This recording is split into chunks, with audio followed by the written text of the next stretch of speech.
আলহামদুলিল্লাহ, মহান রবের কাছে লাখো কোটি শুক্রিয়া। আসলে ধৈর্য ধারণ করলে যে তার ফল সুমিষ্টি এবং কি ভালো পাওয়া যায়, এটা তার বাস্তব উদাহরণ। আমার একটা বকনা গরু আমি কিনছিলাম, অনেকে জানেন, আজকে থেকে প্রায় 6-7 মাস হয়ে যাবে বকনা গরুটা কিনছিলাম। 11 থেকে 12 মাস বয়স বলছিল। তখন এটা হিটে আসার কথা ছিল মাস 2 মাসের মধ্যে, কিন্তু অনেক চেষ্টা অনেক কষ্টের পরেও গরুটা হিটে আসতেছিল না। প্রায় 18-19 মাস বয়স হয়ে গেছে। যেহেতু ফিজিয়ান গাবি 12 থেকে 13 মাসে হিটে চলে আসে, তো আমার 18 মাস হয়ে যাওয়ার কারণে অনেক টেনশনে ছিলাম, অনেক চিন্তায় ছিলাম এক কথায়, যেটা হচ্ছে না কেন। কিন্তু আলহামদুলিল্লাহ, আল্লাহর অশেষ রহমতে আমার গরুটা হিটে আসছে। তবে এটা সাইলেন্ট হিট, যেটা আরো এর পূর্বে 2-3 বার আসছে, কিন্তু আমার বাবা বুঝতে পারে না। আমি যদি ঢাকা থাকি সেই জন্য আমি আসতে থাকতে পারি না, তো আমার বাবা বুঝতে পারে না সাইলেন্ট হিট। তো আমি বাড়িতে ছিলাম ঈদের ছুটিতে, লাস্ট দিন, শেষ দিন আমার শুক্রবার দিন ছিল। আমি বৃহস্পতিবার দিনে আমি একটা ভিডিও দিয়েছি, সবাই দেখতে পাচ্ছেন, যেটা আমি কি যে একটা ফল আছে, ফলটা বলে ডুমুর ফলটা আমি খাইয়েছি।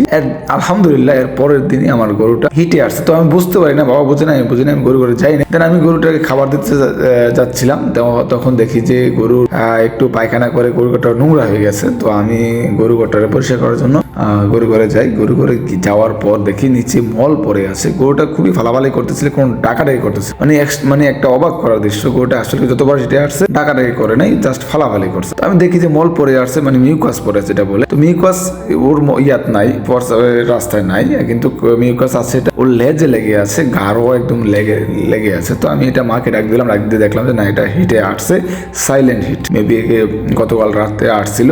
সো আমি সাথে সাথে ডাক্তারকে কল দিই, ডাক্তারকে বলে ডাক্তার আসেন, আসে দেখেন যে এটা যতটুকু সম্ভবত রাতে আসছে। এখন বাজে হলো 3-4 বাজে, আসলে দেখেন এটা হিট আছে কি। ডাক্তার আসছে, আয়সা প্রথমেই তো দেখছেন আপনারা যে চেক করছে যে এটা হিট আছে কিনা, বা এটা কোন পর্যায়ে আছে। তো উনি দেখো যে না, এটার হিট আছে এবং কি ভালো পর্যায়ে আছে, বীজ দেওয়ার মতো উপযোগী। সো ডাক্তারকে বললাম যে সুন্দর করে একটা বীজ দিয়ে দেন, যেহেতু আমার প্রথম গাবি।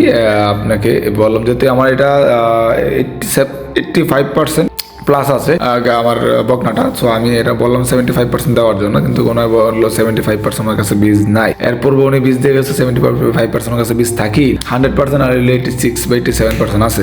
তো আমি বললাম যে ঠিক আছে, কিছু করার নাই, তাহলে 87% দিয়ে দেন। তো 87% একটা ফিজিয়ান বীজ আমি দিয়েছি। আল্লাহ কনসেপ্ট করা মালিক আল্লাহ, আল্লাহ যদি কনসেপ্ট করা, মহানরবের কাছে শুকরিয়া আদায় করে তোকে মহানরব আমাকে দিয়েছে, আলহামদুলিল্লাহ। আর বাকিটা আল্লাহ ইচ্ছা। আমি আপনার সকালে আলহামদুলিল্লাহ বলবেন, মাশাআল্লাহ বলবেন। সবার কাছে রিকোয়েস্ট থাকলো, আমি প্রথমে তো আমার জার্নিটা শুরু, বাকিটা ইনশাআল্লাহ আল্লাহ তাআলা চায় তো সামনে এগিয়ে যাবো। আপনাদের দোয়া এবং ভালোবাসা, সবাই পাশে থাকবেন। আর অবশ্যই সকলে দোয়া করবেন আমার জন্য, ভাই প্লিজ একটু দোয়া করবেন আমার জন্য। আর সকলে মাশাআল্লাহ আলহামদুলিল্লাহ বলবেন, কারণ যাতে করে আমি সামনে এগিয়ে যেতে পারি। কারণ এইসব ক্ষেত্রে ভাই বাধা বিপত্তি অনেক আসে, মানুষের নজর খুবই খারাপ ভাই, মানুষের নজর খুবই খারাপ। তারপরে আমি এগিয়ে যাবো। সবাই দোয়া করুন, পাশে থাকবেন, সাবস্ক্রাইব করুন।